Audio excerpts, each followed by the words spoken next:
انا ما بحبش طريقه لبسك. لو انت ما بتحبش طريقه لبسي ما تبقاش معايا. بس ما تصاحبوش. لما بفكر ان انا عايز اسيبها كنت بتلجع لدرجه ان انا احسن لي افضل موجوع دلوقتي قد ايه الريش بتاعتنا وحشه بس عشان ما اسيبهاش. اللي هو الوجع اللي تعرفه احسن من الوجع ما تعرفوش. وانا وانت دخلنا في حته ان احنا بقينا اصحاب، احنا هنفضل صحاب. لو انا مش من الاول حسيت انه ايه ده attracted to this person بطريقه مختلفه مش هتحصل. لما اجي افركش انا مش بس سبت الشخص اللي قدامي ده، انا كمان رميت كل الاكسبكتيشنز وكل المستقبل اللي انا بنيته في عقلي ده في الزباله. سو بينفل طبعا. يا لهوي. ومش بيبقى لبسك بس، بيبقى لبسك وصحابك وعيشتك وحياتك وشغلك، تدخل بقى في كل حاجه. في رجاله كتير قوي كده. انا مش شايفه لو انت كل ده مش مناسب معاك خلاص دون تيك ا ستيب.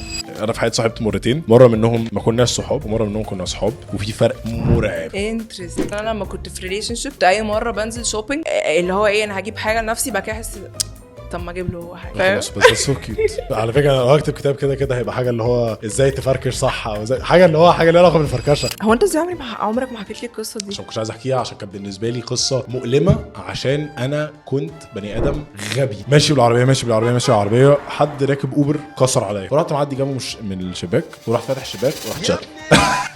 بس شتمته قيمه وسخه يعني، شتمته اللي هو بوم، اديت واحد من دول. خدت يمين لقيت عربيه بتاخد يمين ورايا، خدت شمال لقيت عربيه بتاخد شمال ورايا، لفيت صينيه كامله رحت داخل يمين لقيته لف صينيه كامله وراح داخل يمين معايا، وانا وحياه امي مش واخد بالي راح ماسكني بالتيشيرت وراح ضربني 4 مرات في وشي.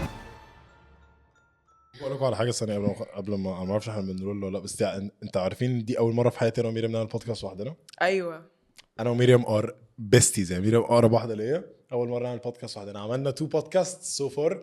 واحد 2 عملنا 3 بودكاست. واحد كان مهمش جدا، يا رب كنت عايز امسحه اصلا مش اسكت لما يا رب ما يبقاش رولينج يا سودان، مش ناقصه مشاكل. واحد كان مهمش يا عم، انا هقولها. واحد كان مهمش قوي لا يا سودان قوي، لا مهمش شكل مش عادي. I don't agree. مهمش. والتاني عملناه كان جروب كبير جدا، كنا بنحتفل بتقريبا 2 سنين للبودكاست. والتالت عملناه ابيسود 100 كنا المفروض كل واحد فينا هيسجل 10 دقايق او ربع ساعه حاجه كده. انا وميرا دخلنا سجلنا 45 دقيقه. بعد كده بقى الناس قاعده بره، فالناس اللي قاعده بره كنا المفروض بنعمل شيفتات يعني، فالناس اللي قاعده بره بداوا يزهقوا. أيوة. طب يلا يا جدعان وبتاع، بس سجلنا 45 دقيقه. وان ذات بودكاست وي ديسايدد ان هو I think it's time for us عشان قصتنا احنا ما اعتقدش احنا حكيناها قبل كده. لا I don't think so. I find you not only very interesting عامة كشخص because you're the closest person to me, بس أنا برضو بحبك بشكل مش عادي. فاكشن النهاردة since إن احنا we're doing this podcast I want to ask you about a couple of things عشان انتي أكتر حد، واحدة من أكتر الناس اللي بيحبوا اللي أنا أعرفهم، واحدة من أكتر ناس definitely أكتر واحدة أعرفها في حياتي بتسامح. ودي حاجة حلوة بس نفس الوقت حاجة وحشة قوي عشان ساعات بتسامح ناس ما يستاهلوش ان هم يتسامحوا. فعايز اسألك على what do you think from your point of view makes a good friendship. ايه اللي انتي حاسة ان احنا بدأنا بيه وايه احنا فين دلوقتي، والجيرني بتاعتنا اختلفت ازاي في الفترة دي؟ عشان انا كنت توكسيك جدا ليكي فترة، وانتي كنت توكسيك جدا وانتي كنت توكسيك جدا ليا فترة. بس انا عايز اعرف انتي بالنسبة لك ايه الحاجات اللي بتقدري تقولي this is actually a very good friendship او this is a friendship that's worth fighting for. دي friendship انا عايزاها في حياتي. احنا هنتخانق وهنخيش وهنضرب بعض وهنموت بعض، بس انا بحبك لدرجة وبحب يعني وجودك في حياتي لدرجة ان انا مش مستعد اقطع معاك. يا نهار ابيض ده سؤال انا حاطك on the spot. I'm sorry. ديب قوي قوي. معرفش I think يعني انا يعني من قبل اي حاجه، من اول ما فريندشيب دي ابتدت وانا بحبك قوي قوي قوي. I don't know والله I don't know ايه السبب. وده يعني اصلا ديبيت قبل كده انا فتحته مع حد اللي هو do you think you should have reasons عشان تبقى بتحب الشخص ولا لا. ففي حد قال لي قبل كده انه if you have reasons مخليك تحب الشخص ده معناه ان انت حاطط listed conditions كده موجوده في الشخص، ودي اللي بتخليك تحب الشخص ده. بس don't you think ان انت المفروض يبقى عندك conditions عشان تحبي شخص؟ لا I disagree. ما انا عارفه ان you disagree. ايوه بس احنا اتكلمنا في الموضوع. بس هقول لك على حاجه، ما هو يعني عشان I want to circle back to the question، بس I do agree ان انت you need to have certain conditions عشان تحبي الشخص اللي قدامك. عشان طب لحد امتى هفضل احب الشخص ده؟ يعني لو الشخص ده مش he does not meet the conditions اللي انا حاططها. يعني انا مثلا عايز تبقى اقرب واحده ليا، عايزها تبقى بتفكر زي عايزه تبقى شخص بيحبني، عايزه تبقى شخص مهتم، عايزه تبقى شخص سلسه، عايزه تبقى يعني هو او هي يبقوا ناس سهلين مع اهلي واهلي بيحبوهم. طبعا دي conditions. فهل انا المفروض احبك with or without these conditions؟ بص I think ان انت اكتر ممكن تبقى lenient لو الكونديشنز دي مثلا مش موجودة في فترة. that doesn't mean you let go. هو ده اللي بالنسبة لي بيوري ان الفرنشيب قوية. يعني let's say انا دلوقتي بحب قوي قوي قوي فيك ان you support me. لو جايلك فترة انت مش قادر to support me، مش قادر تبقى there، انا مفروض ان انا اتفهم ده وحبي ليك ما يتغيرش. وكمان عايزة اوضح بوينت انه انا عادي قوي قوي ان انا ممكن اكون بموت فيك، بس مش هينفع نبقى في حياة بعض. يعني دي مش بتعكس، دي مش عكس دي. يعني هو دي بقى فكرة الكونديشنز، انه انا بحب الشخص ده قوي بس هو مثلا مش مفيد لحياتي، بيأذيني ايا كان. does that mean I love this person less؟ لا. when do you draw the line؟ امتى بتيجي تقولي انا بحب الشخص ده قوي بس الشخص ده من كتر ما هو فشخني في حياتي انا مش مستعد ان انا اكمل في العلاقه دي؟ I think ديب، انا داخل في الصميم على طول، مش سايب لها وقت. داخل فيها على طول. I think بكتشف ان الشخص ده مش مناسب لحياتي ان لما بحس ان هو بيحسسني احساس وحش تجاه نفسي. دي اكتر حاجة بتخليني احس انه لا احنا مش هينفع نفضل في حياة بعض. طبعا باخد سنين بقى عشان اعرف اخد قرار ان احنا مش هينفع. لايت ييرز، سنين ضوئيه يا معلم. عشان دايما بالنسبة لي لو طب ما يعني ما اديله فرصه تانية يعني see the good in people ومش عارفة ايه، وباخد على قفايا في الاخر. بس دي بالنسبه لي. انا كنت بقول ايه؟ انا نسيت انا كنت بقول حاجه كنت بتتكلمي على ان انت بتاخدي فتره طويله قوي عقبال لما تختاري ان انت عايزه تقطعي مع حد عشان الشخص ده. كنت قصدي اقول انه في اشخاص فعلا قادره to bring the worst in you. دي حاجه I experienced مع كذا حد، ان انا شفت فيرجن من نفسي انا اصلا ما كنتش عارفه ان الفيرجن ده جوايا. ده فيرجن وحش قوي، انا مش عايزه افتكره اصلا. ازاي اصلا الحاجات دي صحيت فجأة لا يعني. فاول ما ده بيحصل بعرف انه لا خلاص انت مش شخص كويس ليا. هشيلك من حياتي ازاي بقى هنكتشف. بس انا ببقى عارفه I'm aware ان مش ده الشخص صح.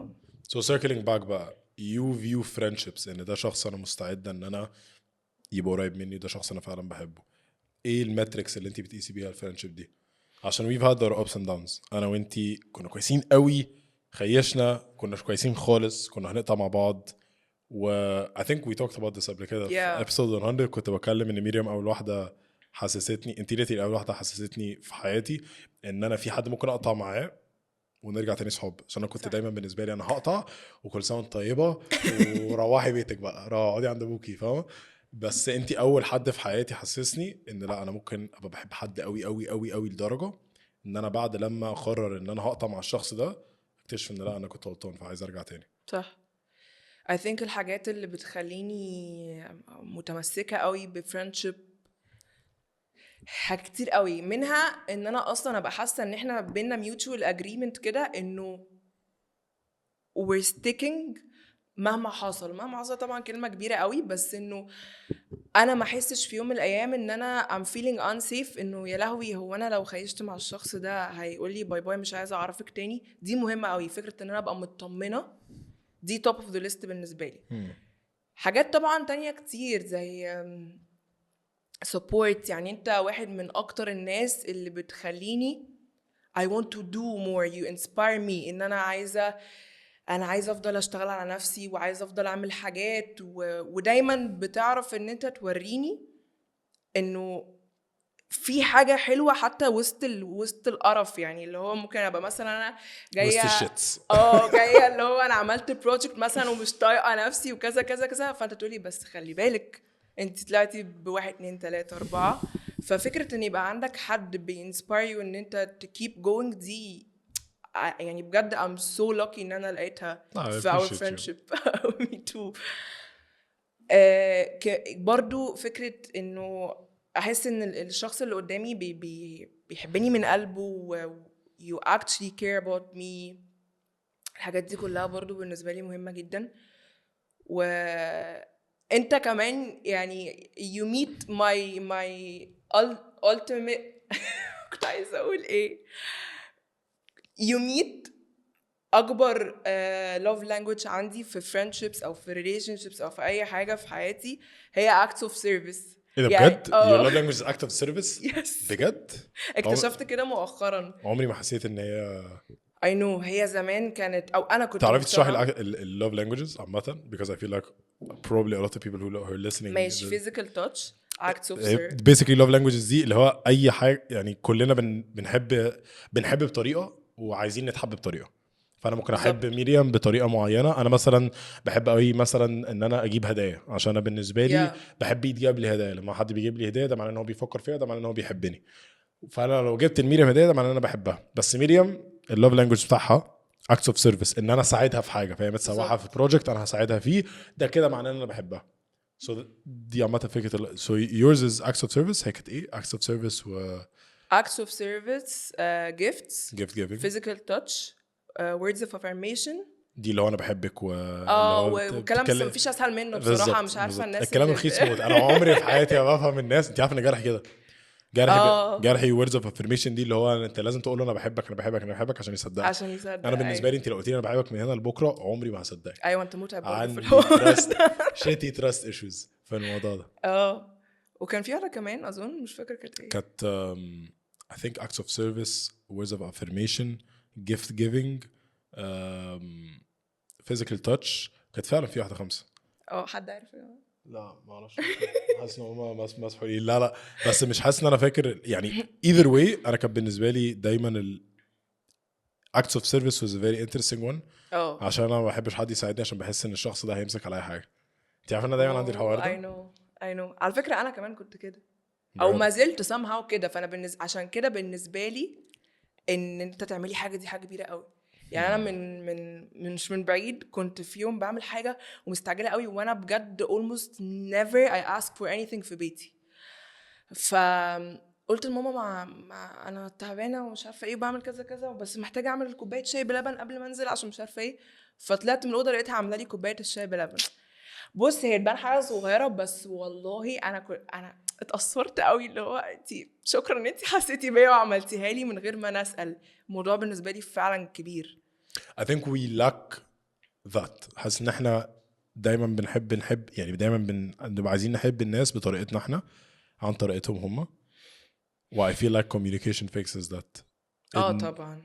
بس محدش صعب قوي ان انت تبقي vulnerable كفايه او ان انت تبقي فعلا حاسه بنفسك كفايه ان انا اجي اقول بقول لك ايه انا بحبك قوي بس انا مش حاسس ان انت بتحبيني بالطريقه اللي انا عايز اتحب بيها.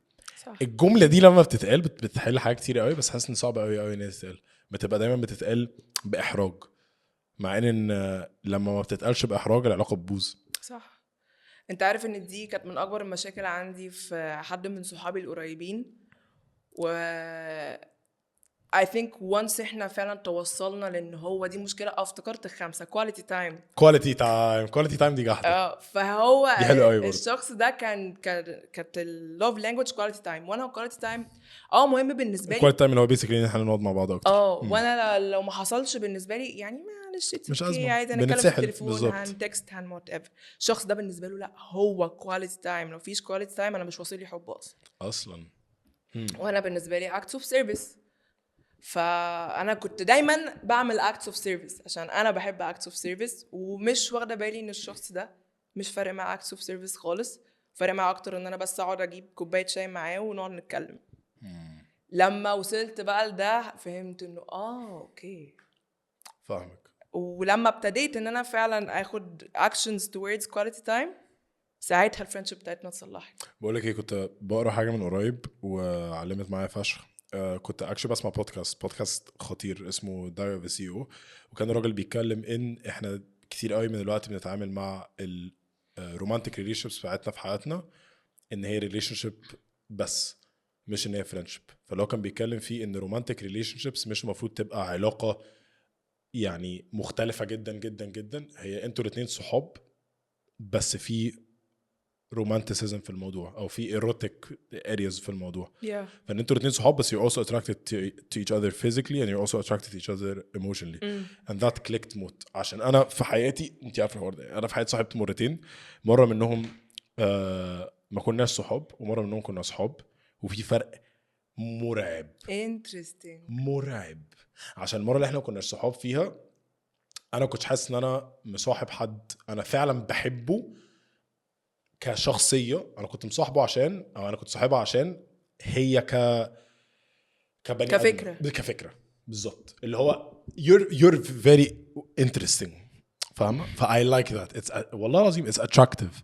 بس when I started to realize in I would much rather ان انا احب واحده احنا كنا already صحاب فانا بحب شخصيتها قوي واحنا الاثنين تسوحنا مع بعض واحنا عملنا مع بعض حاجات كتير قوي قوي وشفت شخصيتها بطرق مختلفه، وبعد كده الشخص ده كبر وبقى حد تاني وانا بدات اشوف الشخص ده بطريقه تانية. only then when it hit اللي هو يا نهار اسود انت good relationships انتوا فوتوا بصحاب، انتوا صحاب ومطبعين على بعض وعارفين بعض كويس. انا بس I know you disagree في الموضوع ده، اشمعنى بقى؟ انا بالنسبه لي it never worked like that. لو انا وانت دخلنا في حته ان احنا بقينا صحاب احنا هنفضل صحاب. لو انا مش من الاول حسيت انه ايه ده I'm attracted to this person بطريقه مختلفه مش هتحصل. So I completely disagree. I don't know, it never happened معايا. لا برضو بلس انا ولا انت، انا ولا هي؟ معايا ولا معايا؟ you disagree معايا؟ ما هي ايوه على فكره عادي جدا احنا نبقى اصحاب وبعد كده نحس ان في I feel like you agree معاها ولا معايا برضو. باشا انت الاوضه كلها انا ده this is my experience. انا عمري ما هي ليه بس الناس بيتغيروا والتغيير دي حاجه كويسه. بس انا بالنسبه لي خلاص انا وانس ما حصلش سبارك من الاول it's not gonna happen. بس افهمك حاجه، يعني احنا الاثنين دلوقتي بدأنا صحاب وبعد كده في يوم انت كنت محتاجه فيه حاجه قوي ما حدش كان واقف جنبك وانا وقفت جنبك وساعدتك وانت بدأتي تشوفيني في لايت مختلف. عمري ما هطلع من حته الفريند زون دي. I don't think so. Wow, don't be friends with Miriam. That's tough, bro. it's either I get attacked. بص انا hopeless romantic قوي ودي حاجه ما حدش يعرفها عني تقريبا، يعني بيبان ان انا بقى اصلا ولا فارقه معايا حاجه. ايوه بالظبط. بس انا hopeless romantic قوي وعندي قوي بقى جو اللي هو احنا هنتقابل ونحب بعض وهيبقى في energy كده من الاول اللي هو حب عيال بصراحه. بس حب كيوت، حب افلام. انا بقى انت عارف انا بحب الافلام موت ممثله. فانا بالنسبه لي اللي هو هو ده بس ممكن اقول لك بيحركني. هقول لك بقى على حاجه، انا دايما كان عندي مشكله ان انا مقتنع ان الريليشن شيبس كلها عامله كده لحد لما اكتشفت. بصي فاكره كان عندنا ناس صحابنا كنا دايما واحنا بنتكلم this is so interesting. كان عندنا ناس صحابنا دايما واحنا بنتكلم كنا بنقول ان المفروض ان العلاقات تبقى سهله، وانا مقتنع جدا المفروض العلاقات تبقى سهله. انا كنت عايز اقول الموضوع ده صح. بس في نفس الوقت الفتره اللي فاتت في حياتي دي عشان بدات اكبر اكتر بدات اتعامل واحتك مع ناس مختلفه اكتشفت ان صح المفروض 100% المفروض تبقى علاقات تبقى سهله. لو علاقاتك كلها صعبه it means in you're in the wrong relationships طبعا.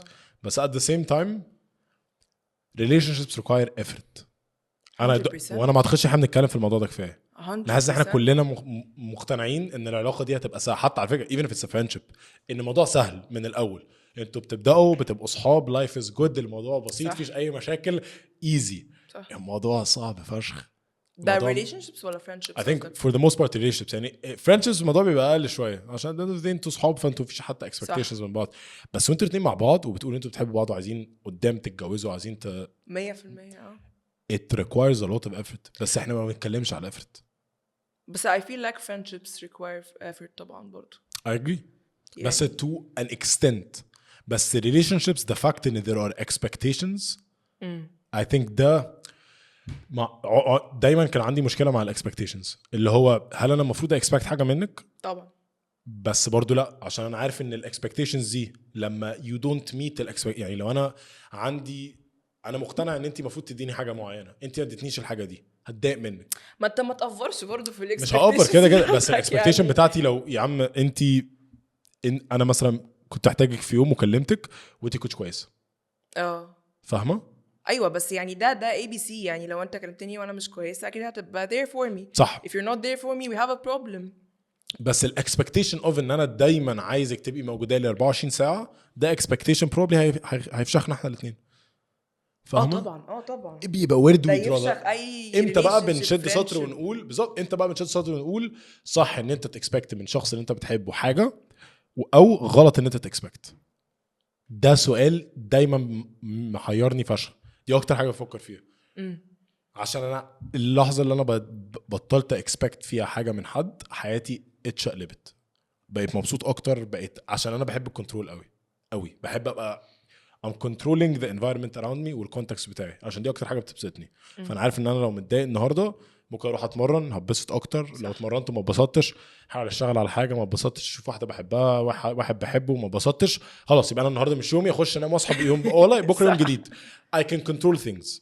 فاهمه؟ العربيه عطلت هصلحها بعدين باسبوع هصلحها controllable. فانا قادر اتحكم في اي حاجه فيا انا كيوسف، بس مش قادر اتحكم فيكي طبعا. فانت ممكن تعملي حاجه والحاجه دي تضايقني قوي واتكلم فيها معاكي، وبعد كده قدام انا هبقى مقتنع ان انت المفروض تعملي الحاجه دي من غير لما اقول لك. ده expectation. بس ده expectation is a bit unfair. عشان Do you think so؟ ايوه ليه بقى؟ لانه احنا كلنا حياتنا مختلفه عن بعض و how we react it's super different من شخص للتاني. فانا ممكن ابقى تفهمت ان دي حاجه ضايقتك بس غصب عني انا لسه I still didn't adapt لان دي حاجه بتضايقك. يعني انا I'm trying my best ان انا ما اضايقكش، بس ساعات ممكن حاجه تخيش مني لان انا مش متعوده على ان دي حاجه بتضايق شخص، لان انا في حياتي قبل كده ما كانش في حد بيتضايق منها، او انا شخصيا ما كنتش بتضايق منها. طب give me an example مش عارفه. زي مثلا لما كنت بقول لك ان شخص في حياتي بيحب قوي quality time، وانا ما كنتش متعوده على ده خالص. بحب quality time طبعا بس it's not a priority بالنسبه لي، والشخص ده expect quality time بس it took so much time and effort مني ان انا adapt لده. طب ما هو الشخص ده فضل يتضايق multiple times بسبب ان انا مش عارفه fulfill الجاب ده. فلازم برضو البني ادم اللي expect يتفهم ان الشخص اللي قدامه بيحاول، بس it's not the easiest thing to adapt to. When do you say no to expectations؟ امتى حد expect حاجه وانا بقول له صراحه لا انا مش هعمل الموضوع ده؟ لكني مثلا لو انا اول لما اجي صاحب البنت اللي انا معاها تقول لي بص بقى لقطه صحابك البنات دول فكك منها، لا ده انت كده هتثير الجدل. والله بجد انا مثلا بالنسبه لي دي حاجه انا متفق عليها مثلا مع شخص اللي انا معاه، بغض النظر إيه لو انا مع شخص انا متفق مع الشخص ده من الاول او هتفق مع الشخص ده من الاول ان لا انا my personal life is my personal life، هدخلك فيها وهعرفك عليهم كلهم and you should trust them and they should trust you، بس حياتي صح. احنا بقى لقطه اللي هو كله يخش في بعض. انا بكره كده هكس did that been there done that خيشت don't do it it's not worth it والله العظيم بجد I don't like that. امتى بقى بنقول ان انا متفاهم ان انتي مستنيه مني الحاجه دي بس انا مش هعملها؟ انا بالنسبه لي لما حد اوكي يجي على، لو مثلا هنتكلم على بارتنر، فسواء يجي على مثلا my family time، حاجه ليها علاقه بشغلي، my friendships، الكلام ده كله طبعا لا معلش انا اسفه، يعني دي حاجات انا حطها priorities. وطبعا مش بقول ان انا حطها priorities فوقيه، بس لما انا مثلا ابقى عندي جالي مثلا تصوير حاجه واللي هو هقعد بقى مثلا 24 hours هناك، انا محتاجه ابقى مع شخص يتفهم انه هو ده this is what I want to do and this is what I love doing، وانا I expect ان الشخص ده يسبورت مي، مش ان هو you give me a hard time about it. عشان في ناس عندها بقى اللي هو طب انت فين بقى؟ انت فاكره نفسك فين؟ بالظبط انت فاكره نفسك فين. بالظبط. فانا بالنسبه لي لازم الشخص، على فكره حتى في friendships بالنسبه لي قوي مهم قوي ان الشخص يبقى فاهم قد ايه انا عندي حاجات مهمه قوي بالنسبه لي، منها اهلي وصحابي شغلي، الحاجات دي ساعات غصب عني مش هعرف اجي عليها. How do you feel about people changing after they get into a relationship؟ ان انت تبقي بني ادم قبل ما تصاحبي او لما تخطبي او تتخطبي او تتجوزي، وان انت تبقي بني ادم بعديها. عشان حاسس ان احنا دايما، او انا عامه كيوسف مش عايز اعمم، بس انا عامه كيوسف كنت دايما مقتنع ان اللي هو لا انت مش المفروض تتغير قبل او بعد، انت نفس الشخص.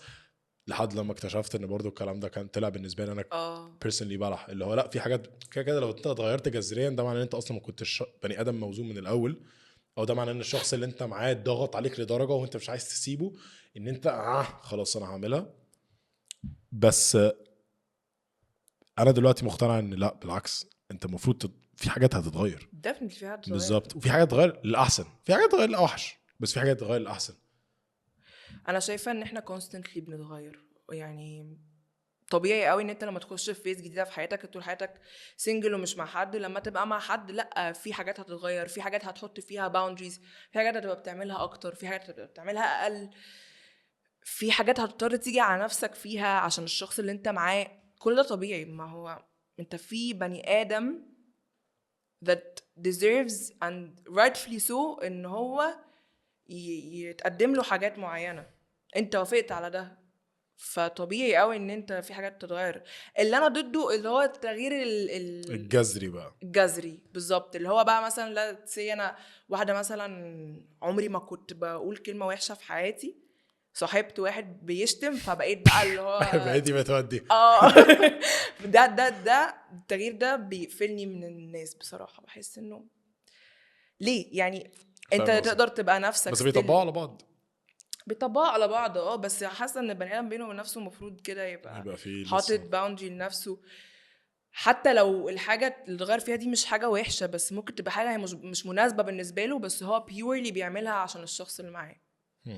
في نوع كده من التغيير لا انت ليه بقى، لانه مع اول خناقه، والله مع اول خناقه هترجع تعمل الحاجه دي عادي 100%. بس ده بقى مختلف، دي هنا لو انا لو احنا الاثنين مع بعض دلوقتي وانا طلبت منك يا مريم انا عايزك تتغيري وتعملي مثلا انا ما بحبش طريقه لبسك، انت هتلبسي الحاجات دي مشكله دي مشكله دي اصلا. مشكله اصلا دي اصلا يعني دي اصلا مشكله لوحدها. لو انت ما بتحبش طريقه لبسي ما تبقاش معايا، بس ما تصاحبوش لكن جو بقى تبقى معايا وبعدين تقول لي غيري. اكتر حاجه بحبها، اكتر حاجه بحبها اللي هو مش مصدق ان ده بيحصل، اكتر حاجه بتبقى بالنسبه لي مسخره ان حد يبقى عارف ان هي طريقه مثلا لبسها مش عاجباه وهي مش غلطانه، هي بتلبس براحتها بره عنك، ويحبها وتحبه ويسحلها فشخ معاه، وبعديها مثلا 6 شهور او بسنه يجز عليها موت. ليه؟ عشان انت خلاص انت معاك ليفرج، انت معاك ان هي بتحبك للاسف. ايوه فهتعمل ايه؟ ده موست على فكره هتروح دايس، موست ايجيبشن مان يعني ده كده هتروح دايس وتكمل. ومش بيبقى لبسك بس، بيبقى لبسك وصحابك وعيشتك وحياتك وشغلك وتدخل بقى في كل حاجه. في رجاله كتير قوي كده. انا مش شايفه لو انت كل ده مش مناسب معاك خلاص don't take a step back تيك ستيب باك تيك ستيب باك. ايوه بالظبط. لو انت مش عاجباك طريقتي وطريقه حياتي باشا يعني فكك مني. ايوه بالظبط. وعلى فكره دي مش حاجه، ما فيهاش حاجه وحشه، وده مش معناه ان هو مش راجل اقل، وده مش معناه ان انت مش بنت وحشه، ده مجرد معناه انتوا مختلفين. فلقطه ان انا كراجل بسمح لنفسي الحق ان انا اقول لك تلبسي ما تلبسيش ايه باشا، ايوه مفيش الكلام ده. احنا مش compatible خلاص. why force it يعني. compatibility is a very big one. yeah what is compatibility compatibility بالنسبه لي what do I find compatibility بالنسبه لي ان احنا يبقى الاساسيات عندنا شبه بعض. فبالنسبه لي ان انا بقى مع حد compatible ده مش معناه ان احنا نفس الشخص، عشان بالعكس I feel like that's a bit boring، بس ان انت تبقي مع شخص انتوا الاثنين you share the same core values. الكور فاليوز بقى بتاعتك ان انت شخص بتحب الاسره، فانت خلاص انت بني ادم بتحب الفاميلي ودي حياتك كول. احنا الاثنين we share the same value amazing. الكور مثلا يعني هقول لك اصلا على حاجه، سمعتي عن فكره work life balance؟ انا مقتنع ان ده هوكس 100%. انا مقتنع ان مفيش حاجه في العالم اسمها work life balance، عشان whether you like it or not if you want to be a great partner انت هتأثر في حاجات تانية. لو انت عايز تبقى احسن حد بيشتغل في مثلا في شغلك او في الحاجه اللي انت بتحبها، انت غصب عنك تضطر تاثر. ده مش معناه انت تاثر برضو تو اكستنت اوف ان انت تكسر باقي الحاجات اللي في حياتك، بس the idea of work life balance ده ان احنا بنحاول دايما نقول انا بالانسد في كل حاجه. صعب وصعب جدا ان انا I find that so interesting. انا كيوسف دايما بدور على بنت انا لو هبقى مع حد انا عايزها تبقى طموحه فشخ، عايز تبقى البنت دي انجح مني، عايزك تبقي انجح حد في الدنيا، وعايز ابقى مع واحده والله بجد عايز ابقى مع واحده طموحه جدا جدا جدا. انت عارفه المشكله في ايه؟ الانرجي دي قوي. استني يا حبيبي والله اخويا. بس عارفه المشكله في ايه؟ ان على قد ما انا عايز واحده طموحه قوي قوي قوي، عايز واحده تكسر الدنيا، على قد ما انا برضو عايز واحده تبقى موجوده لي وتبقى موجوده معايا في حياتي كتير، ونعرف ننزل مع بعض سوا ونعرف نشوف بعض كتير. انا عندي مشكله. مشكلتي هي ان انا عايز حاجتين بيتعارضوا مع بعض. صح. وانا طالب من، لو احنا الاثنين دلوقتي مع بعض، انا طالب منك ان تبقى حاجتين دول. انا عايزك يا مريم تبقي انجح حد في الدنيا وامبيشس فشخ، بس في نفس الوقت باشا هو انا ليه مش بقالي اسبوعين ما شفتكيش عشان انت قاعده مسحوله في الشغل ليه؟ we always have that. احنا دايما عندنا الميس كوميونيكيشن ده، اللي هو ما انت برضو لازم تبقى عارف انت داخل الريليشن شيب دي عايز ايه. لو انت عايز حد طموح جدا جدا جدا، الشاب او الشابه دي بروبلم مش هيعرفوا يقضوا معاك وقت كتير. لو انت عايز حد حياته كلها بتريفولف اراوند شخص معين، حياته كلها عباره عن مريم، لما تخرجي مع الولد ده مع صاحبك في خروجه فيها ناس كتيره، هيبقى انتي سوشيال اس فك طبعا، هيبقى قاعد لوحده في كورنر وخايف ومقلق وبتاع مش عارف يتعامل مع اي حد. ما هي دي بس احنا دايما عايزين كل حاجه. I find this so interesting عشان أنا لسه كنت بتكلم مع واحدة صاحبتي نوران I love you وكنت بقول لها كنا بنتكلم على موضوع التمثيل وكده. افتكرت هي كانت بتقولي على ولد صاحبها بتقولي I wanna set you up معايا ومش عارفه ايه. فقلت لها مش بحب الجو ده يعني، بس المهم قالت لي ان هو بيمثل. فقلت لها انستنت هوك كده اول ما قالت بتمثل قالت بس هو ده instant turn off بجد. that's the crazy part. اشمعنى؟ ما ده انا عشان كده بحكي لك القصه دي. قلت لها انا مش عايزه حد بيمثل اصلا. فقالت لي ايه يعني ايه؟ فقلت لها هي اصلا شبهي قوي في كل حاجه. فقالت لي ايه ده وانا كمان، بس ليه هي كمان بتمثل فقلت لها انا مش عايزه شخص يبقى نفس التوبكس هي في حياتنا ودايما بنيجي نحكي نفس القصه، ودايما هو فاهم ايه اللي بيحصل في شغلي وانا فاهمه ايه اللي بيحصل في شغله. فاللي هو هبقى باجي مثلا بحكي له قصه، انت عارف مثلا يعني ساعات مثلا لما احكي لحد بره خالص الموضوع، حاجه مثلا حصلت في مسرحيه، حاجه حصلت في مش عارفه تصوير ايه بتاع، الناس بيبقى اللي هو they're interested to know more. بس ساعات لما انت بتبقى عارف too much information about الحاجه بتبقى خلاص يعني انت فاهم you would love to listen as my partner، بس اللي هو مش نفس excitement اللي هو ايه ده this is interesting. فانا مش عايزه يبقى بينا موضوع الزهق ده. بس at the same time انا عايزه حد فاهم شويه او is artistic شويه، عشان اللي هو يبقى فيه تاتش اللي هو انتوا الاثنين عايشين بعض. فهم حاجتين عكس بعض تماما. فقلت لها طب انا مش عارفه بقى ممكن مثلا مخرج مثلا بس هي دي مشكله compatibility، ان انت بتبقى عايز حد بطريقه معينه بس عايز حاجه تانية that's completely different في نفس الشخص. ايوه they're super different عن بعض، ده يمين وده شمال. لا ما اعرف I don't know I find it very interesting. لقطه الريليشن شيبس دي ده كانت دايما بالنسبه لي حاجه interesting جدا، خصوصا كمان ان I've been in a lot of failed ones. والله that's the truth. على فكرة دي حقيقة انا ممكن اعمل كتاب يعني ممكن اقول على فكرة انا لو هكتب كتاب كده هيبقى حاجة اللي هو ازاي تفركش صح، او ازاي حاجة اللي هو حاجة ليها علاقة بالفركشة. يا ابني انا اتسوحت، موضوع متعب بشكل مش عادي. بس حاسس بقى ان ده بيخليكي لما بتبقى حاجة اكستريم قوي بجد بيديك برسبكتيف على كل حاجة تانية. صح، بيديكي بقى احساس اللي هو يا لهوي ده انا مش قادر استنى لحد لما الاقي الشخص اللي بس شبهي سنه، اللي هو الحمد لله ان احنا الصراحه لسه ما لسه يعني انا لسه يعني هنشوف. انا لسه بكتشف يعني لسه مش، واصلا يعني انا بقالي سنجل ايه مثلا 4 سنين كتير يا حبيبي. انا اسف عادي، في ناس بقالها سنجل طول حياتها اتس اوكي بس بحس الناس دول مرعوبه ان هم يخشوا في الريليشن. ما انا مرعوبه بقى دلوقتي ان انا اخش في الريليشن.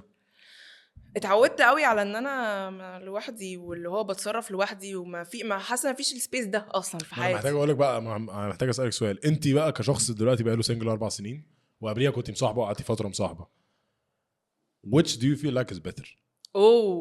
جوي عندنا واحد صاحبنا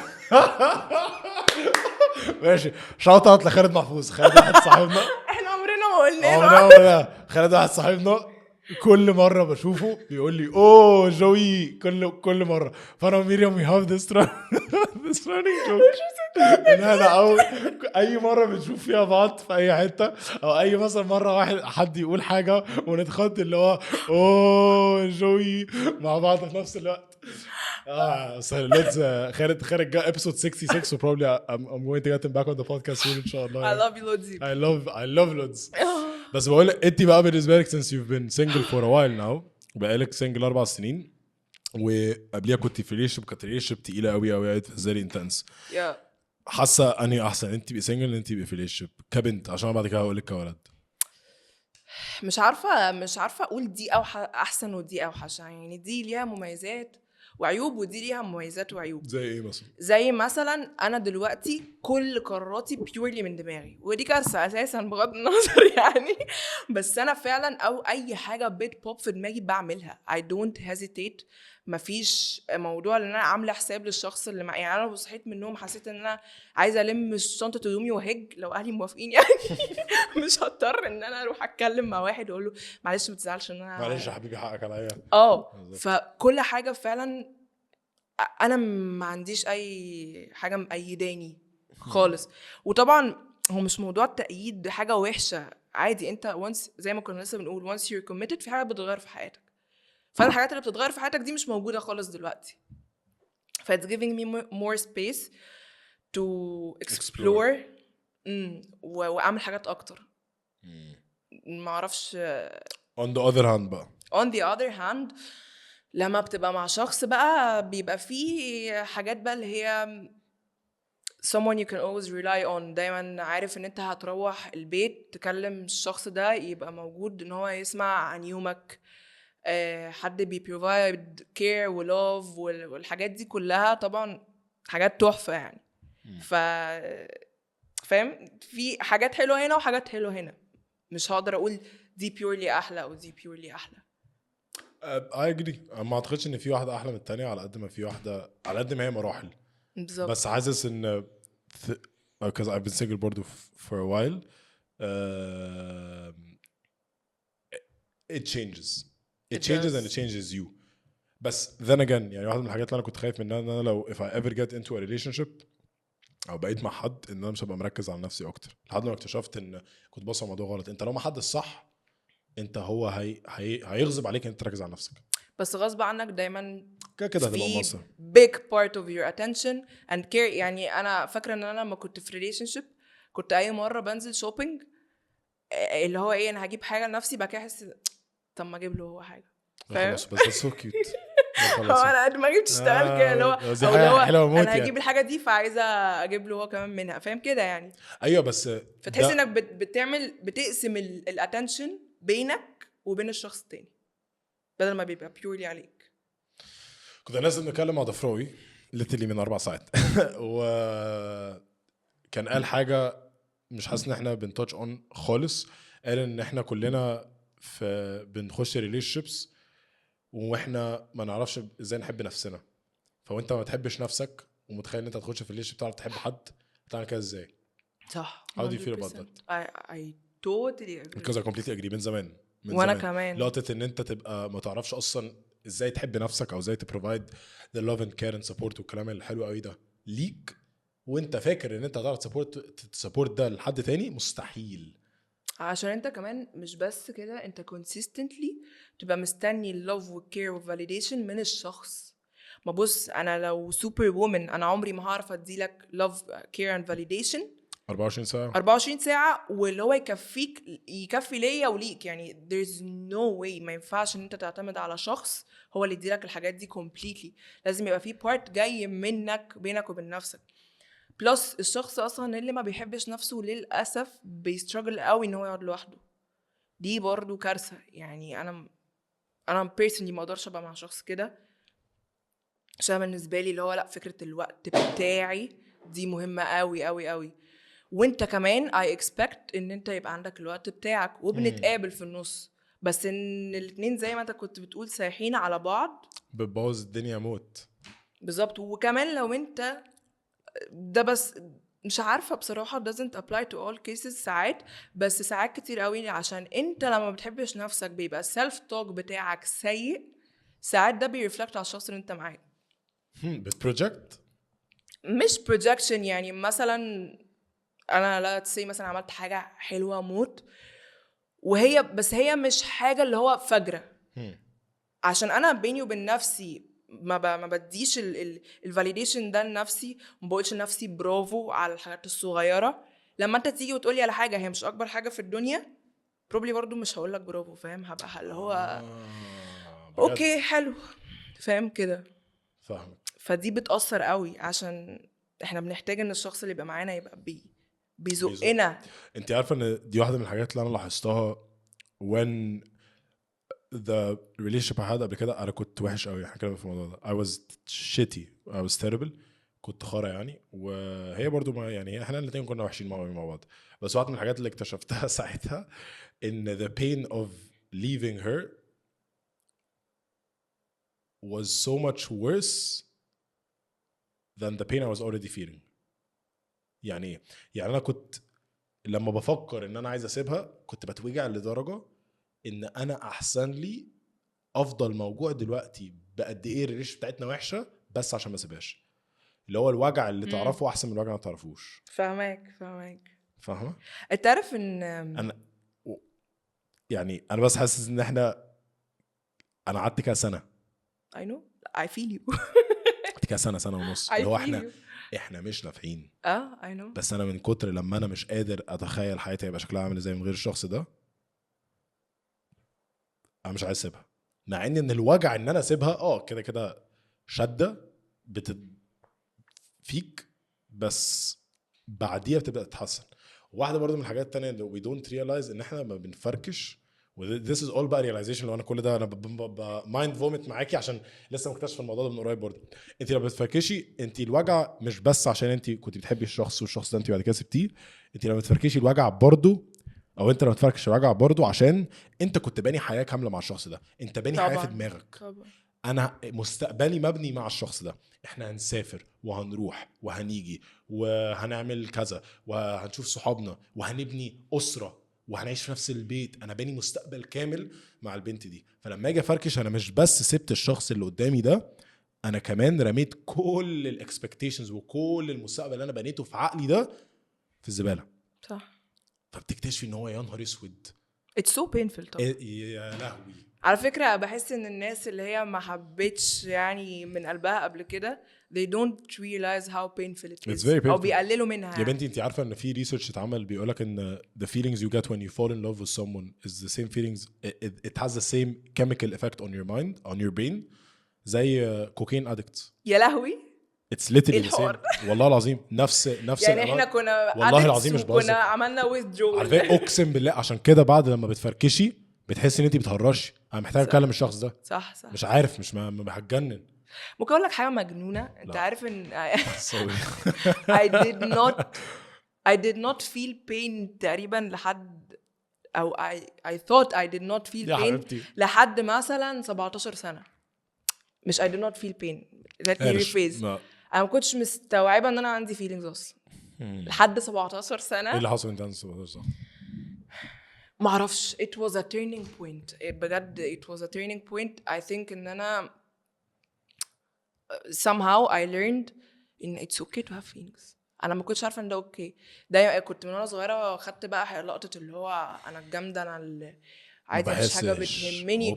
وكلام الناس اللي حواليا اثر قوي فيا، لان انا كان كل الناس بتقابلني بتقولي انت برد. فانا صدقتها قوي. انا اقتنعت ان انا بارده فبقيت بارده بسبب الكلام ان الناس بتقنعني كده. ف my mind was like احنا باردين، احنا مش بنحس. وبجد لما فتحت بقى انا بقى actually فتحت الدولاب بتاع الفيلينجز بتاعتي at 20 like 4 years ago. crazy. ف at 20 I realized انه ايه ده، ثانيه واحده، ده في حاجات كتير قوي جوه. وبجد يا سودان انا قعدت سنه ونص او if not سنتين كاملين انا اقل حاجه بتجيب لي بريك داون بقى، اللي هو عياط. انت ممكن تبقى قاعد بتحكي لي على حاجه ليها علاقه بيك وانا ابص في عينيك احس انك متضايق. انهيار في السنتين دول. وكانت my therapist بتقول لي انه عشان كأن دي حنفيه كانت مقفوله بقالها سنين قوي وانت فجاه رحتي فتحاها فهي بتنزل كل اللي عندها.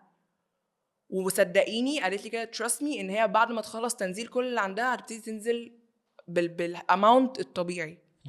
و this is where I am دلوقتي الحمد لله انه الايموشنز الحمد لله موجوده و I'm aware of it بس بالاماونت الطبيعي heightened. و big part of why انا اصلا فتحت باب الايموشنز دي that's crazy اصلا يعني في ساعتها I wasn't aware enough انه I have to do this for myself. بس انا لقيت ان انا حتى اكتر حاجه بحب اعملها في حياتي اللي هي التمثيل مش عارفه امثل اصلا لان انا مش حاسه بحاجه.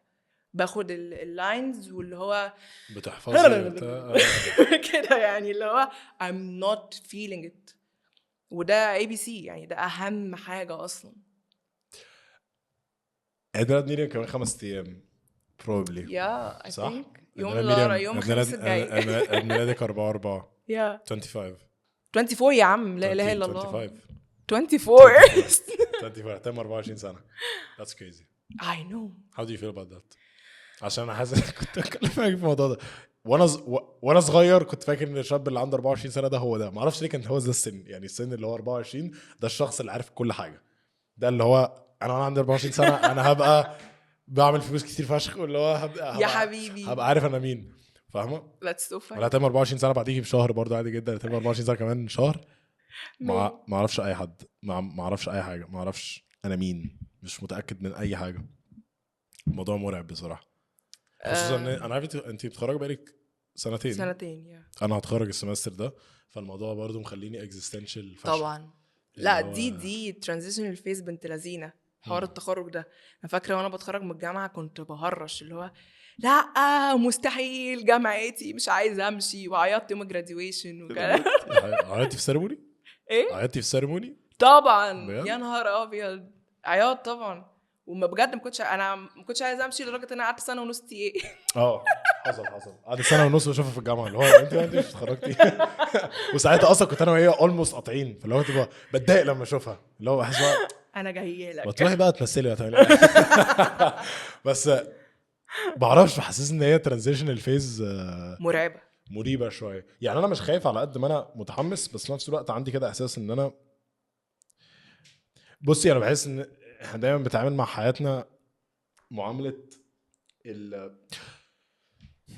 عارفه لما تقعدي مع حد ويسالك انت بتعملي ايه وانت محتاجه تسمرايز كل حاجه انت بتعملها فيها. انا مش عارفه اقول لك ايه في كلمه واحده بس. لسه حصلي امبارح ليترلي. يعني انا بكره الموضوع ده بكره لقطه الليبل دي اوحش حاجه بترزع. I think I just posted a piece of content about this اصلا اللي هو ان انت كل الناس حتى امك وابوك هيحطوا عليك ليبل.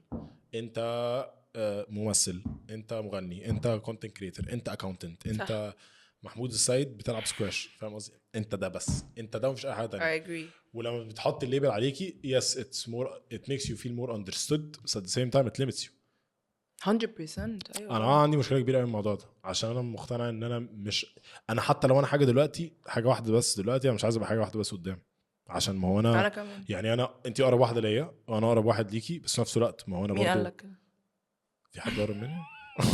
مين الشاب المهم بس لا والله بجد اللي هو انا برضو اخ وابن صح وبشتغل عندك رولز كتير قوي في حياتك قوي بعد كده حد هيطلع يقول سودان بودكاستر. سودان انا بكره الحوار ده اللي هو can you send us a description about what you اللي هو عايز ابعت اللي هو where to bio I am a human فاهم قصدي. it's backwards it's very regressive ان انا احط على نفسي ليبل واحد بس just to be understood. بس how do you feel after graduation؟ حاسه ان في فرق فعلا؟ definitely. اولا حاسه ان انا براحتي اكتر بصراحه وده تغيير. انا حاسه ان حوار الراحه ده مهم جدا بالنسبه لك. اهم حاجه في حياتي تقريبا. بحب دايما ابقى مرتاحه اعمل اللي يريحني. حاسه ان انا يعني بص I was a nerd ودي حاجه انا عارفه مش لاقيه عليا خالص. I enjoyed doing assignments وحاجات كده وساعات بيوحشني موضوع وساعات ممكن ابقى قاعده في البيت وحاسه ان انا ورايا assignment وانا اصلا متخرجه بقى سنتين. الموضوع مجنون والله. بس at the same time انا I have more space ان انا اعمل حاجات اكتر مش مربوطه بالجامعه. فدي حاجه فرقت معايا قوي. وانا حاسه ان انا كبرت قوي كشخص برضه. يعني حاسه ان انا كنت شايفه الحياه شويه through بابل الجامعه. ولما طلعت بره الجامعه لقيت ايه ده حاجه تانية خالص. اوف ده الحياه dangerous قوي. شرسه قوي. وقابلت بجد حاجات اللي هو عمري ما كنت اتخيل ان انا اقابلها اصلا. وما اعرفش. واهم حاجه I learned والله و I'm still learning اصلا عشان it's not easy انك تفضل فيها هي ان انا I'm enjoying whatever process I'm going through. عشان كان دايما عندي حته اللي هو انا دلوقتي بعمل كذا I can't wait ان انا اعمل كذا وسايبه بقى اللي انا بعمله دلوقتي ومش مبسوطه بيه عشان انا مستنيه اللي هعمله قدام. دي اكتر حاجه بجد. يعني لو في بقى حاجه هقول ان انا ان شاء الله by the 24th اللي لسه كمان اسبوع دي طلعت بيها هي ان انا I'm enjoying the process of whatever I'm doing. عايزه اعمل مسلسل معرفش ايه. طيب ما انا محتاجه اتعب قوي قوي عشان اعمل ده. وانا بتعب ما بقاش اللي هو يا رب بقى يجي يا رب بقى يجي يا رب يجي وكل حاجه. بس طب ما انجوي اللي احنا بنعمله. ما انجوي مثلا الورك شوب اللي انا رحت خدتها اكتشفت فيها 90,000 حاجه عن نفسي ما كنتش اعرفها. حاجات كده. يعني لسه كنت باخد ورك شوب كان الكوتش فيها بيقول حاجه انترستينج قوي. اعظم حاجه عملها ان هو قال لنا انتوا قدامكم 3 ايام تنسوا انتوا مين في يعني اركنوا بقى نفسكم دي على جنب. كفايه انتوا ما زهقتوش من نفسكم. كل حاجه انا ايه. مفيش ناس تانية في الحياه. بجد it was so nice ان انا اركن نفسي على جنب 3 ايام اللي هو انا فعلا ما بفكرش في اي حاجه ليها علاقه بنفسي كده. هي exploring process قوي. يعني workshop تانية اروحها اكتشف قد ايه جسمي has so much power over me وان انا ممكن through gesture معينة احس احساس معين. يعني انا مثلا هقعد على الارض مثلا واعمل كده. ده مثلا ممكن يحسسني ان انا مخنوقة. حتى اني ممكن يحس ان هو مستريح في انك تبقى صغير. it's so interesting. يعني ان انا كل شوية كل information بعرف عنها لا كأنه شابتر جديد كده بيتكتب في الكتاب بتاعي. عمرك حسيتي بنفسك في third person أكنك شايفة نفسك من بره؟ I always see myself third person. That's crazy. That's crazy. That is fucking crazy. أنا قريت باين إن الناس اللي بتشوف نفسها third person دول ناس مجنونة. أيوة. كده عندهم باين يا بنتي أقسم بالله أنا بشوف نفسي third person كتير قوي. وأنا كمان. خصوصا عامة when I'm meditating very specifically لما meditate وأنا فعلا اللي هو رايق وبتاع بتسحل فشخ لدرجة إن ساعات بحس إن أنا باصص على نفسي من بره. وفي لحظة بتحسي إن مش بس بقى كل الهموم كل الحاجات اللي انت بتقولي ان انت لازم تعمليها او كل الجادجمنتس اللي عندك لنفسك بتدوب عشان انت فجأة انا يوسف بقول لك ايه بقول لك على حاجة I'm going to rant about this because I've been wanting to rant about it for a while. I can confidently say بكل ثقة ان اكتر حاجة فرقت في حياتي اكتر حاجة هو ان انا اكتشفت ان انا مش عقلي. دي اكتر حاجة فرقت في حياتي كلها. صح. عشان انا كنت دايما مقتنع ان الحاجة اللي بتحصل لي انا مع ان الحاجة اللي بتحصل لي انا بايدي ان انا react to it. يعني ايه؟ يعني انا دلوقتي في اكستريمز في الدنيا. انا في حاجة اكستريم حلوة في حاجة اكستريم وحشة. الحاجة الاكستريم الوحشة ان انا لو قدر الله حد بحبه قوي يتوفى هتضايق قوي هيطلع عيني. الاكستريم الحلو قوي ان انا حياتي كلها بقالي بسعى ورا هدف معين وصلت له مبسوط فشخ. اي حاجه في النص ده انت ممكن تتحكم فيه. احنا بنتعامل مع حياتنا ان هي سويتش. هو زرار بدوس عليه انا مبسوط بشيله انا مش مبسوط. حياتك مش الموضوع مش اون اند اوف. الموضوع حاجه اسمها سبيكترم يعني هو عامل كده وانت بتتحرك فيه. ده هنا مبسوط ده هنا زعلان. انت ساعات هتتحرك كده مبسوط تجاه المبسوط ساعات حركات تجاه الزعلان. بس هي مش انت مش يا اما انا مبسوط يا اما انا زعلان. وعلى فكره انا ممكن ابقى مبسوط وحد يكسر عليا واتضايق عادي، فاهم قصدي؟ ممكن ابقى زعلان فشخ بس بعد كده امي تعمل يعني رز ومكرونه واللي هو هبسط قوي. ف السبيكترمز دي فرقت قوي في حياتي.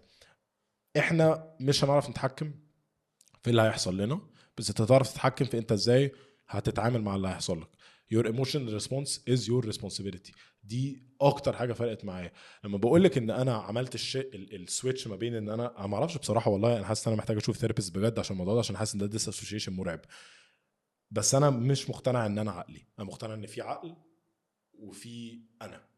عقلك ده ومخك is a tool، هو حرف زي اي حاجه، زي مفتاح الصليبه. بس يعني على فكره دي حاجه my therapist كانت بتادفايز مي بيها بجد. بس حاسس يعني مجنون، اقسم بالله حاسس مش جنان خالص. وحياة امي ساعات بحس ان انا مريض، يعني ساعات بحس ان انا عندي مشكله، والله العظيم مش بهزر، عشان ساعات بحس ان انا فعلا في حاجات معينه انا بفكر فيها من ثيرد بيرسون بقى، اللي هو من بره لبره لدرجه ان انا بتسحل. انا مقتنع ان انت مش عقلك انت بتغذيه. يعني ايه؟ لما انا بفضل اقول لنفسي كل يوم حاجات معينه انا كده بغذي عليه. بقول لك ايه، عامل بالظبط زي الالجوريثم بتاع تيك توك او الالجوريثم بتاع انستجرام، اقسم بالله.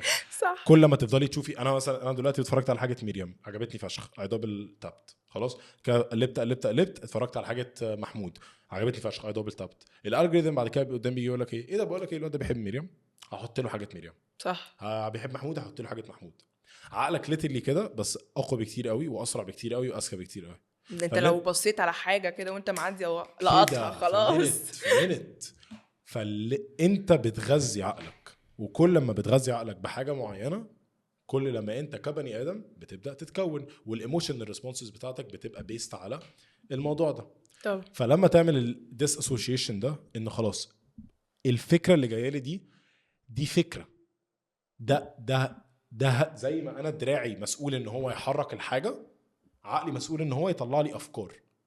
انت مش الافكار، انت حاجه والفكره دي حاجه. يعني انت لما بيجي لك فكره او بيجي لك thought you're not your thoughts، انت بني ادم بره عن ده، انت بني ادم شايف الفكره دي. if you want to act on it good, if you don't want to act on it great. بس انت مش الفكره دي ذات نفسها. فلما يجي لك احساس ان انت مش بني ادم كويس، او ان انت عندك insecurity، او ان انت عايز تقوم تموت الواد ده، او ان انت مش ما تستاهلش، ده مش انت بيقول ده مش عقلك بيقولك ان انت مش كفايه، ده اللي انت بتغذي بيه عقلك بقالك سنين، فعقلك بيقولك ده اللي متعود عليه. فبدل لما ابقى اخيرا وصلت لحاجه انا بحبها احتفل بيها، انا متعود، ده حقيقي، انا كيوسف متعود ان انا ما بفرحش بالحاجات اللي انا وصلت لها. متعود ان اول لما بوصل لحاجه بحس ان انا لو فرحت هحس ان انا واثق من نفسي اكتر، فهبطل اشتغل فهفشل. فعقلي من كتر لما اتعود على الريتم ده، عارفه بقى بيعمل ايه؟ اي حاجه بوصل لها ببقى مش مبسوط بيها. برافو عليك يا يوسف، نيكست يلا. ده بالظبط اللي انا حسيته في الميتنج ريت. عملنا ايفنت بنحتفل بيه بال 100 ابيسودز، كان 3 سنين، كان ايفنت عملاق، كان ايفنت مجنون.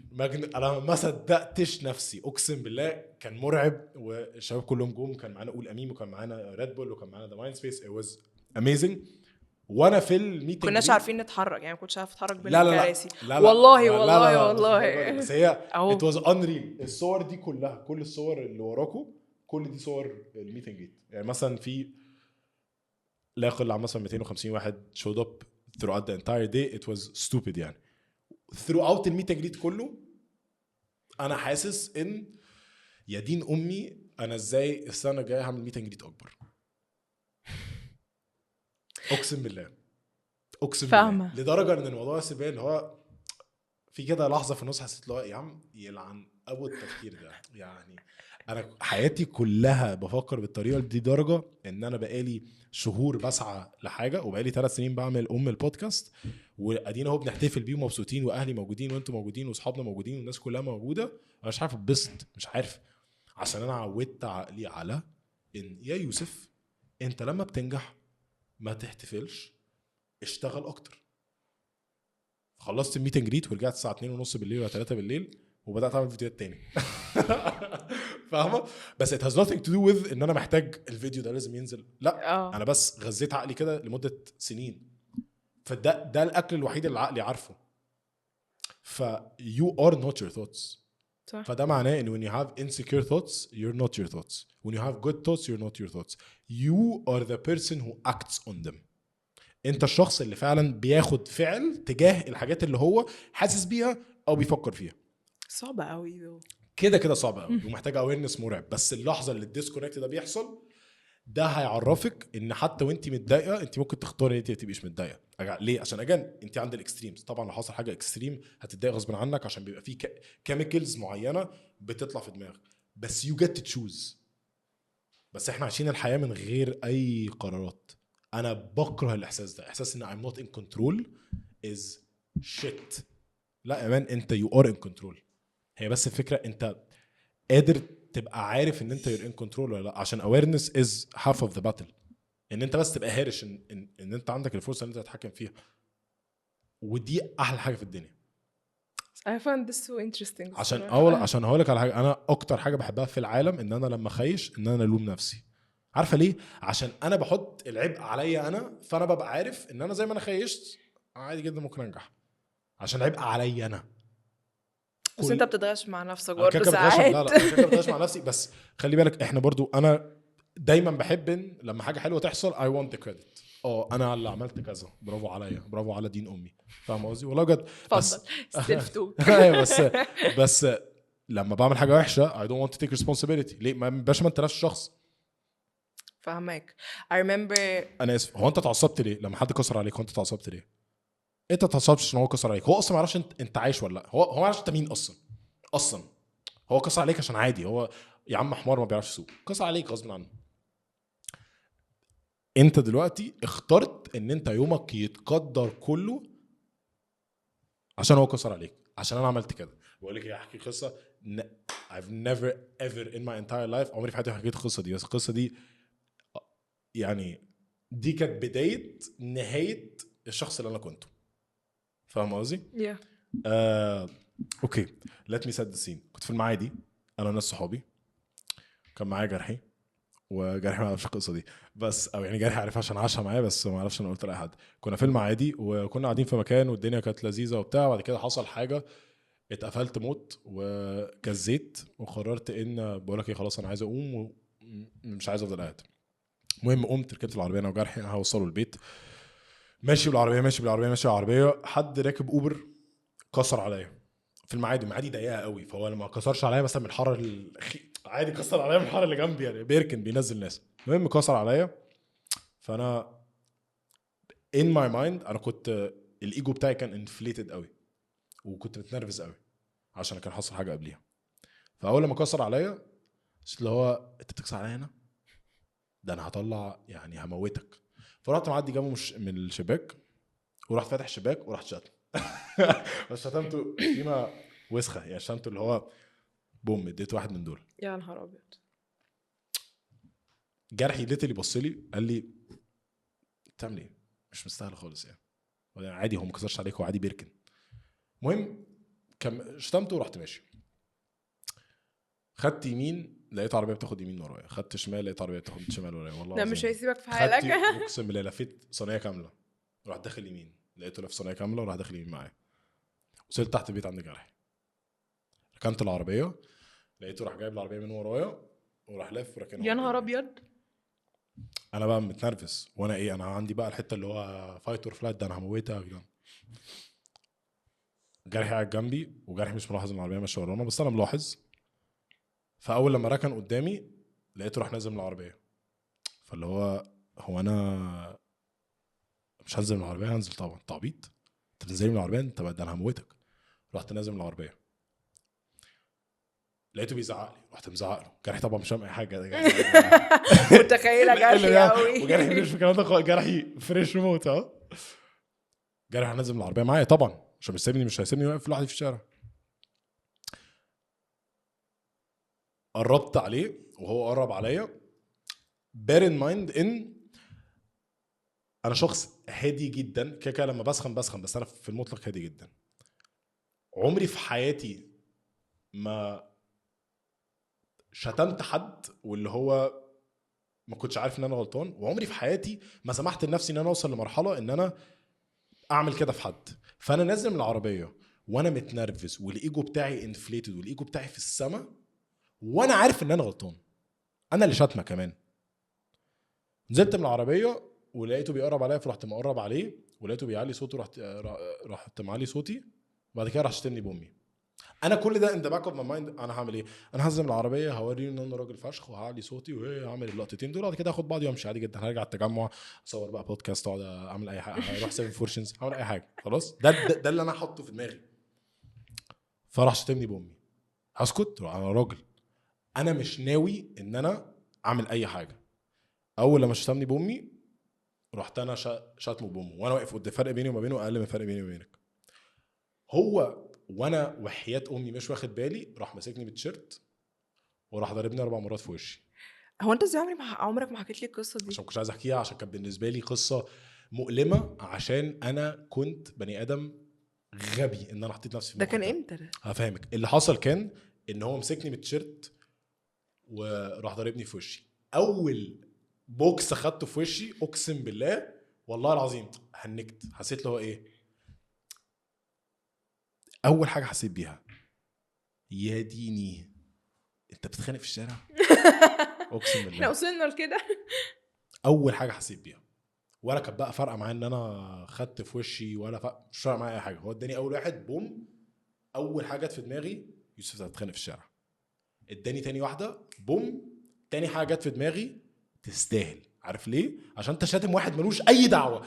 واحد ماشي في حاله. واحد بجد سواق عادي جدا ماشي في حاله ركن نزل ناس. انت رحت معدي رحت شاتمه. يا ابني التعبيط حقق الصراحه يا رب يضربك. والله العظيم بجد حسيت ان انا صغير. يا ابني انت بتعمل نفسك كده يا بنتي حسيت ان انا صغير قوي قوي قوي قوي قوي قوي. وانا I know how to fight. I know how to fight well. وكنت بلعب بوكسنج فاللي هو I know how I'm capable الحمد لله في الحته دي. بس اللحظه اللي ده حصل انا بجد من كتر لما اكتشفت ان انا كنت غلطان يا بنتي. هو اداني اول واحد في تاني واحد تالت واحد بقى اللي هو لا كنت خلاص بقى كنت اللي هو بدات اللي هو احوش وبتاع. ورحت انا ضارب فرح هو ضارب فرح الناس ده اخلوا بقى وحاشوا. المهم ان انا الموضوع ده كله خلص وانا والله العظيم جرحي واقف قدامي وانا واقف وفتح لي وشي من هنا ووشي بينزل دم. واقف كده بص والله العظيم يا بنتي رحت على باب العربيه بصيت في الازاز مش مصدق ان انا خليت تفكيري يتحكم فيا للدرجه دي. ان انا حد من نص ساعه كان قال حاجه ضايقتني في القعده فانا قمت متنرفز وماشي بقى بالعربيه وانا الراجل اللي هوريكم. حد كسر عليا ما يعرفش اصلا انا مين. doesn't even know that I exist. رحت شاتمه عشان انا حمار عشان انا غلطان. راح ماشي ورايا فالايجو بتاعي كبر اكتر ان انا هنزل اربيك. فراح نازل وانا كل ده نازل انا مش هتخانق. هو انا كده مش هتخانق. انا كده نازل الشارع عادي هعمل لقطه وامشي عشان انا راجل فشخ. هنزل اعمل اللقطه بتاعتي وامشي.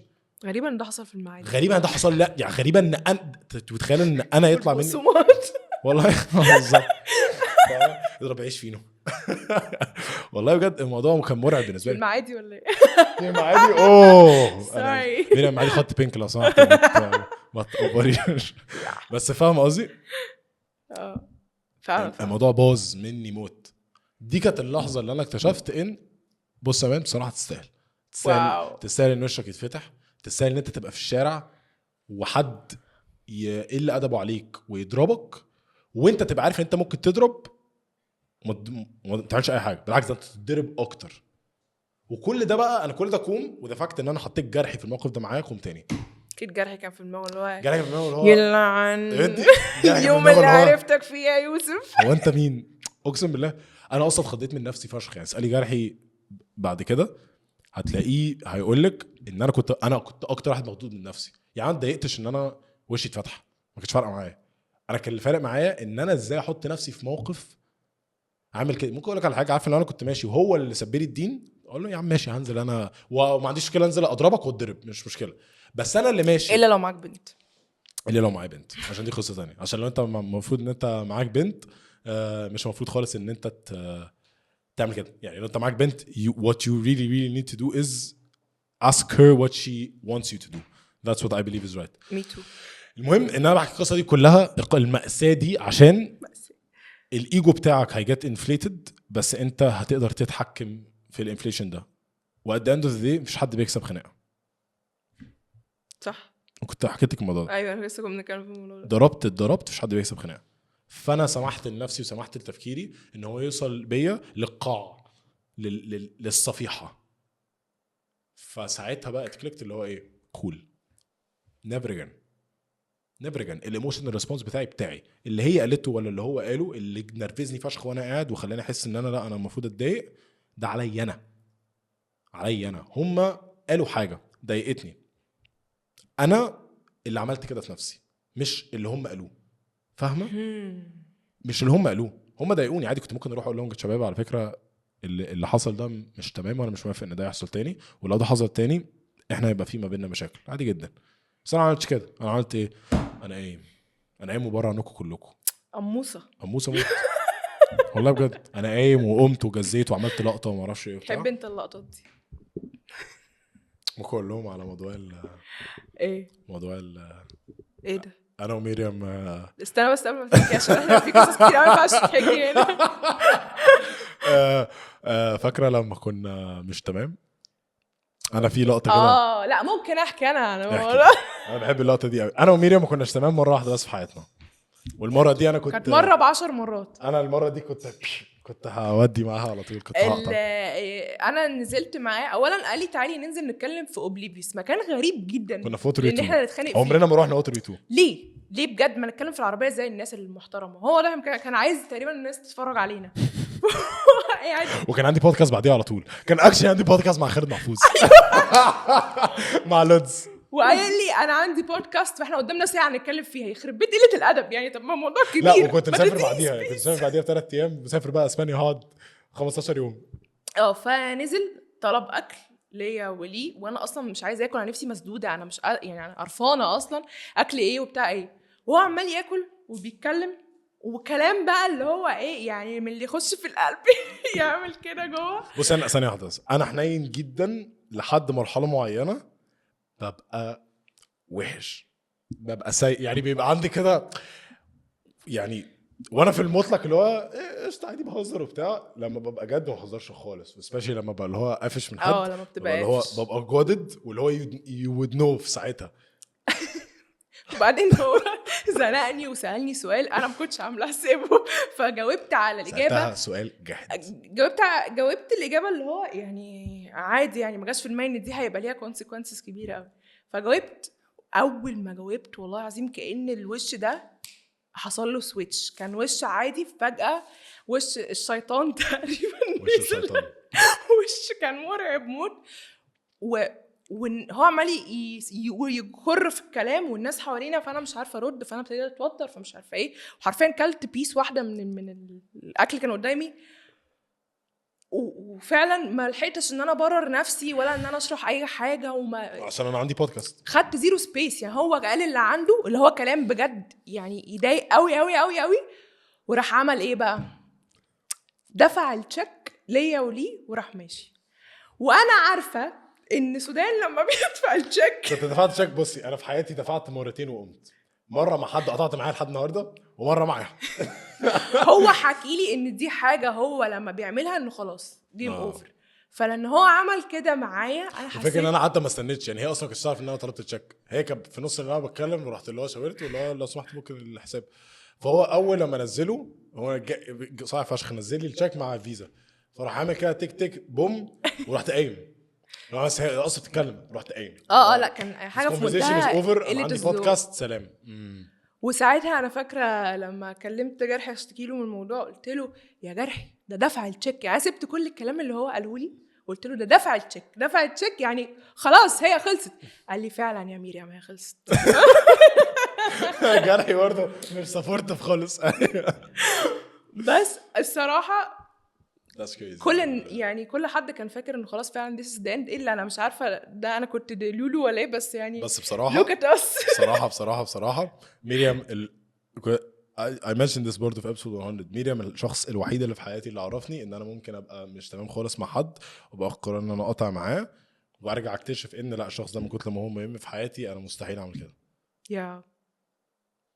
انت عارف ان في حاجه كنت عايزه اقولها لك برضو في اول الابيسود ونسيت. احنا فول سيركل كده، انت عارف الحوار. نرجع لاول حته، انه I think the reason why انا يعني انت عندي في حته كبيره قوي، او بقيت عندي في حته كبيره قوي ساعتها، حتى سيبك من دلوقتي عشان احنا عندنا بمواقف كتير قوي تخلي ده يحصل، بس من قبليها I think the biggest part of it is انه you chose me في اكتر وقت I needed to be chosen فيه. خلاص والله هي دي without mentioning details يعني اللي هو اول ما فركشتي يعني في الوقت اللي هو كان فيه كل الفلترنج ده you chose me في وقت افتكرت انا فعلا كنت محتاجة حد يقف في ظهري وحد يقول I'm choosing you. يعني دي بجد بالنسبة لي اللي هو كبيرة قوي قوي قوي قوي. I think this is the key. أظن هو this is how it started بقى، إنه أنت عندي في حتة غير كل الناس عشان جت في ميعادها قوي. I feel you. I find it so interesting إنه من the first day إحنا we met لحد النهاردة I can see ما شاء الله ما شاء الله amazing progress بين علاقتك أنت و your family. That is very personal. Yeah. فكنت عايز أسألك what do you think the reason behind that? How do you feel about that? I appreciate the question قوي and I will not answer. لا بس عادي والله if you don't want عشان كده قلت لك it's too personal. Such an amazing question. هقول لك انا كنت في الاول حاسس ان انا منبوذ جدا من اهلي عشان كان عندي مشاكل كتيره جدا معاهم من وانا صغير يعني، وكانوا هم احسن اهل في الدنيا يعني. انا عمري في حياتي ما اقدر اتمنى اهل احسن منهم، الحمد لله الحمد لله ربنا يديمهم نعمه. بس على قد ما هم احسن اهل في الدنيا على قد ما هم برضو طلعوني عندي مشاكل معينه، فاهمه؟ فانا كنت that's such a good question. انا قضيت فتره كبيره جدا من حياتي لحد سن لحد السنه اللي فاتت اكشن مش عايز اوفر لحد سن حاسس ان 50 سنه فاهمه، لحد 2023 او نص 2023 مقتنع ان عشان اهلي عملوا فيها مشاكل وانا صغير ما كانش قصدهم، بس عشان هم طلعوني مثلا عندي مشكله معينه هم غلطوا، فبالتالي انا لازم اتعامل معاهم بيست على الغلط ده.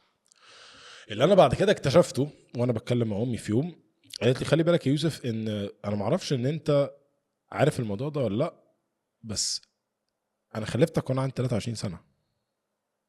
انا كنت عيله صغيره قدنا، هي قدنا حرفيا. انا حرفيا اكبر من امي دلوقتي يعني. امي خلفتني انا كنت اكبر منها. فهي بتقول لي انا وانا عندي 24 سنه كان في عيل عنده سنه بيجري. يا لهوي انا مش عارف اربيك ازاي، انا ما اعرفش انت مين اصلا. بتقول لي انا كنتش عارف انت مين.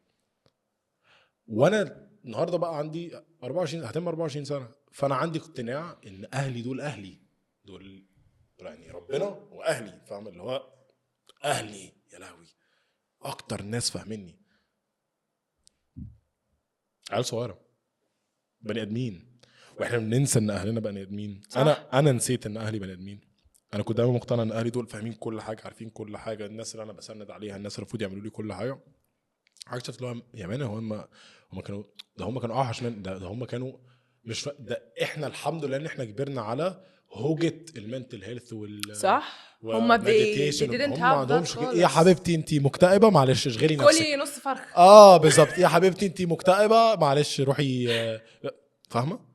احنا كبرنا بقى على لا my mental health sorry. دلوقتي بقى عندنا work from home. بس I really love how they're adapting to that. They are adapting to it ما شاء الله. They encourage. لو انتي امي بدأت ايوه I love that. ده اللي بحاول اوصله لك، ان انا كنت دايما عندي اقتناع ان اهلي غلطوا معايا لحد ما اكتشفت ان اهلي كانوا عيال صغيره زيهم زيي. ومفاجاه ان اهالينا كلهم they're still learning لحد النهارده واحنا لحد ما نبقى قدهم هنبقى لسه بنتعلم حاجات.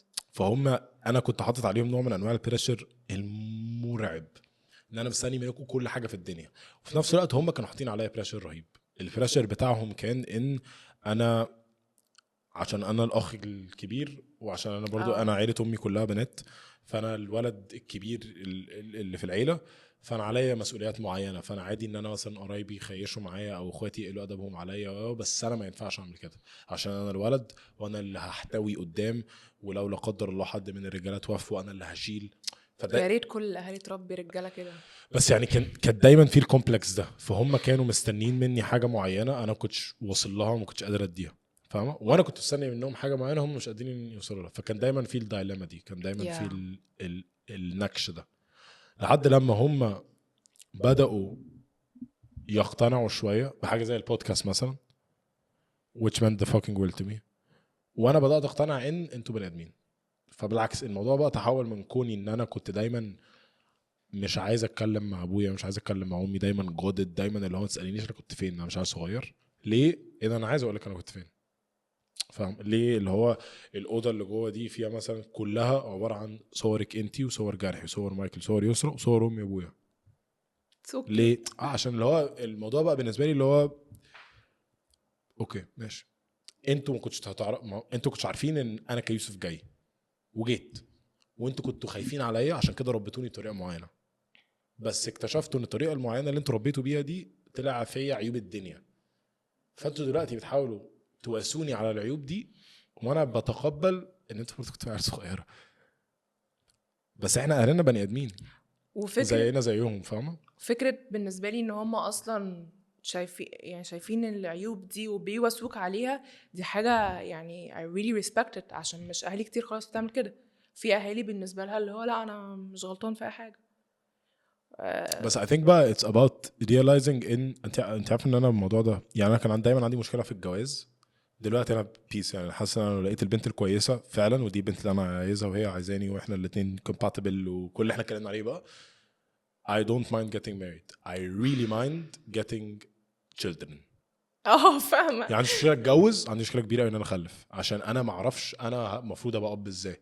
ومش بس ما اعرفش، انا مقتنع 100% ان انا مهما كنت بحاول اعمل كل حاجه تتعمل عشان البني ادم ده يطلع احسن بني ادم في الدنيا، برضه هخيش وبرضه هظلمه بطريقه معينه وبرضه هكسر حته فيه. فدايما لما باجي افكر فيه اللي هو يا نهار اسود، انا كده خسران يعني، فاهم قصدي؟ حتى لو انت ما اذيتهوش الحياه هتاذيه، ودي طريقه غلط ان انت تفكر فيها، بس بخاف فشخ من الموضوع ده. فانا دلوقتي الكونكلوجن اللي وصلت له هو لازم تبقى عارف ان انت كأب او كأم او كجد او جده او كحد كبير بيتعامل مع حد صغير وبيحاول يربيه، ان انت هتخيش. انت بس لازم تكتشف ان انت هتخيش. لما تخيش تحاول على قد ما تقدر تظبط اللي حصل، تعتذر and move forward. انت عارف ان انا كمان يعني طبعا فكره العيال دي مرعبه بالنسبه لي، بس اكتشلي من الحاجات اللي بتنسباير مي ان انا اعمل كده هي عيلتي. يعني ان انا شايفه قد ايه في سبورت وكير، مع ان طبعا كان في برضو مشاكل كتير قوي وزيك الموضوع ليتلي بالذات بقى اللي هو لا علاقتنا حلوه ببعض في حب وفي ود. بالظبط، اللي هو انت خلاص بقيتوا صحاب بالظبط، اللي هو انا عايزه اشير حاجات معاكم، انا عايزاكم تبقوا في حياتي. انا علاقتي باخويا برضو يعني الحمد لله حلوه قوي، يعني he's my best friend. انا اسفه يعني انت كمان شكرا صاحبي. وماما is my best friend وبابا is my كده يعني، انا بقى كلهم. ففكره ان انا عايزه برضو اعمل ده، وعايزه يبقى عندي اطفال اديلهم ده، ف through their love I wanted to give love too. فاهم حاجه؟ I love that for you. الحمد لله يعني، بس طبعا بعد برضو struggles كتير قوي. I love that for you and I love you موت. I love I'm so glad ان we got to do this، عشان انا كنا عايزين نصور بودكاست بقالنا كتير قوي، بودكاست لوحدنا وما يبقاش بودكاست مهمش. I'm very happy ان احنا we got to do this بالطريقه دي. Yeah, I'm so glad too. I had so much fun. I love you حبيبي والله. قوي. شكرا. That's a wrap. Thank you for watching. Thank you for listening. If you're still listening, peace. Let's do baby. Let's do baby.